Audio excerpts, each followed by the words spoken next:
जातियों में जन्म लेने वाले लोग भी भगवान के नाम का आश्रय लेकर परम पवित्र हो गए। अभी आपने इसी कथा के क्रम में स्वपच वाल्मीकि की चर्चा सुनी थी कि उनके भोजन से युधिष्ठिर का राजस्व यज्ञ पूर्ण हो गया। कितनी ऊंची बात है। शबरी की महिमा कितनी हो गई, निषाद की महिमा कितनी हो गई, गुह की महिमा कितनी हो गई। ये सब कुजाति में जन्म लेने वाले, लेकिन राम राम करके ये भी परम पूजन है।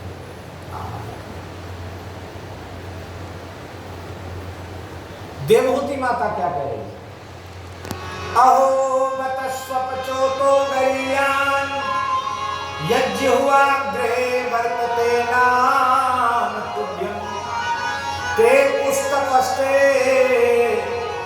जुहु ससुराया ब्रह्मानुचूर्णाम वदन्ति।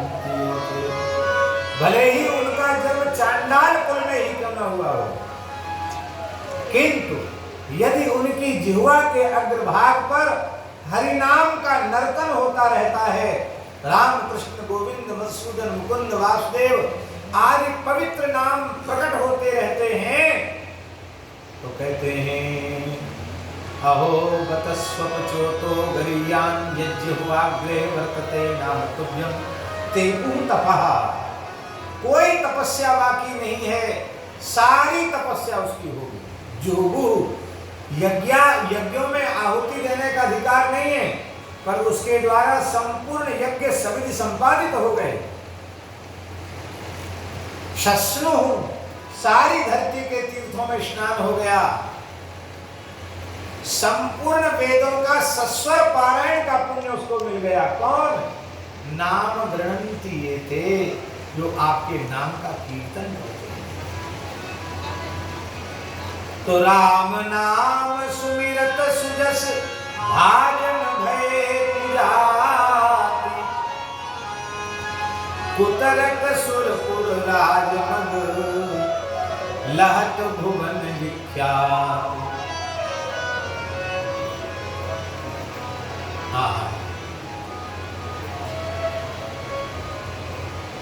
स्वर्ग के मार्ग में कोई बुरा वृक्ष हो तो, मान लो स्वर्ग के रास्ते में कोई सामान्य बबूल जैसा वृक्ष हो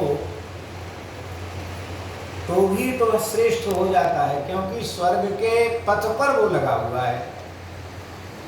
और मान लो राष्ट्रपति और प्रधानमंत्री के आवास के मुख्य द्वार पर कोई सामान्य वृक्ष लगा हुआ हो, तो लोग कहते वहां चले जाओ। कहाँ? बोले वो है महाराज का भवन। कौन सा है? तो जहां बबूल का पेड़ लगा है। तो वो कुजाति जो कुवृक्ष है वो भी स्वर्ग के रास्ते का वृक्ष होने से आदर का पात्र बन जाता है, अथवा राजपथ का वृक्ष होने से, राजमहल के पथ का वृक्ष होने से आदर का पात्र बन जाता है। ऐसे भी किसी का जन्म कहीं भी क्यों न हो, भक्ति के राजमार्ग पर जो उग गया उसका महत्व बढ़ गया। जो ठाकुर जी के, रघुनाथ जी के राजद्वार का वृक्ष बन गया उसका महत्व बढ़ गया। ये प्रत्यक्ष है। कुतरक सुरपुर राजमग लहत भुवन विख्यात, वो त्रिभुवन में विख्यात हो जाता है। इसलिए स्वारथ सुख सपने अगम परमारथ न प्रवेश, राम नाम सुमिरत मिटहि तुलसी कठिन कलेश। बहुत से लोग ऐसे होते हैं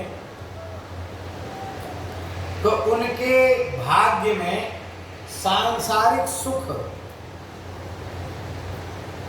नहीं लिखा होता है, जागृत में तो नहीं होता, सपने हूं अगम। वैसे अभागे होते हैं कि स्वप्न में भी उनको वो सुख नहीं मिलता, तो संसार का सुख तो मिला नहीं। और परमार्थ न प्रवेश, परमार्थ में उनका प्रवेश नहीं है। लेकिन ऐसे भाग्यहीन प्राणी जिनके भाग्य में जागृत में तो सुख है ही नहीं, स्वप्न में भी सुख नहीं है और परमार्थ में उनका प्रवेश नहीं है, ऐसे भाग्यहीन प्राणी भी हरिनाम लेने लग जाएं, राम नाम का जप करने लग जाएं, तो गोस्वामी जी कहते हैं उनका स्वार्थ भी बन जाएगा, उनका उनका परमार्थ भी बन जाएगा। उनको स्वप्न में भी दुख नहीं होगा, निरंतर आनंद में रहेंगे। और इसके बाद जब देह अपनी अवधि को पूर्ण करेगा तो भगवान की अंक को प्राप्त करके धन्याधन्य हो जाएंगे। इसलिए राम नाम सुमरत मिटहि तुलसी कठिन कलेश। ये कठिन कलेश क्या है? पुनरपि जननम पुनरपि मरणम पुनरपि जननी जठरेषु, यही कठिन कलेश है। और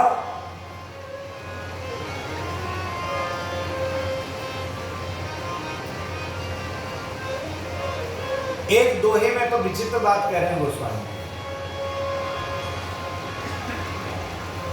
कहते अरे तुलसीदास अपने आप से कह रहे हैं कि तू सबको मेरा मेरा कहता है कि ये मेरा है, ये मेरा है, ये मेरा है, ये मेरा है, परंतु मैं तुमसे ही पूछ रहा हूं, अपने आप से पूछ रहे कि मैं तुझसे ही पूछता हूं कि तू कौन है, तेरा नाम क्या है? तू अमुक अमुक को कहता है कि मेरा है, मेरा है, मेरा है, और तू कौन है? तेरा क्या है? तू अपना परिचय दे, अपना नाम बता। तो गोस्वामी जी कहते जब हमने अपने आप से अपना परिचय पूछा तो हमारा आपा मौन हो गया। ये क्या परिचय है? यदि देह बुद्धि से परिचय लूं तो देह तो पंच तत्व से बना हुआ है, सप्त धातुओं से विनिर्मित है, और जो पंच तत्व और सप्त धातु विनिर्मित हमारा देह है वही पंचभूत और सप्त धातु विनिर्मित दूसरे शरीर भी है। तो हमारे शरीर में और उन शरीरों में भेद क्या हुआ? तो अलग से शरीर का भेद जब रहा ही नहीं तो शरीर का परिचय क्या परिचय हुआ?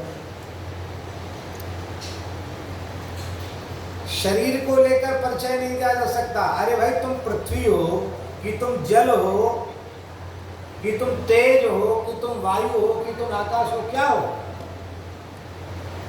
तुम क्या हो?